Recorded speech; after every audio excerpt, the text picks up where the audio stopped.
Sono 118 anni che abbiamo appunto iniziato a festeggiare.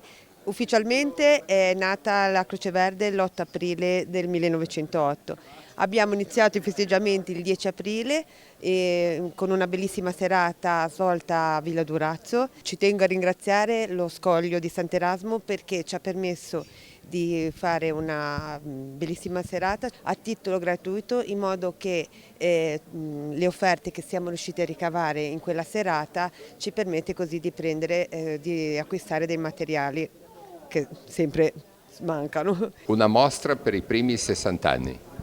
I primi 60 anni della Croce Verde, un racconto per immagini e parole. In occasione dei 118 anni della fondazione della Croce Verde abbiamo deciso di raccontare i primi 60 anni, partendo dal 1908 e abbiamo raccontato argomenti che hanno attraversato anche la storia nazionale e mondiale.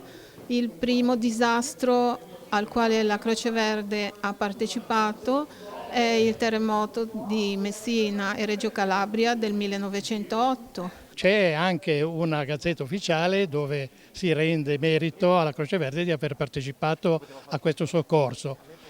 Basti pensare che l'Italia come intervento è arrivata il giorno dopo ai militari russi e inglesi che erano in rada intorno a Messina. Ecco, ci sono testimonianze del perché a un certo punto nasce questa Croce Verde.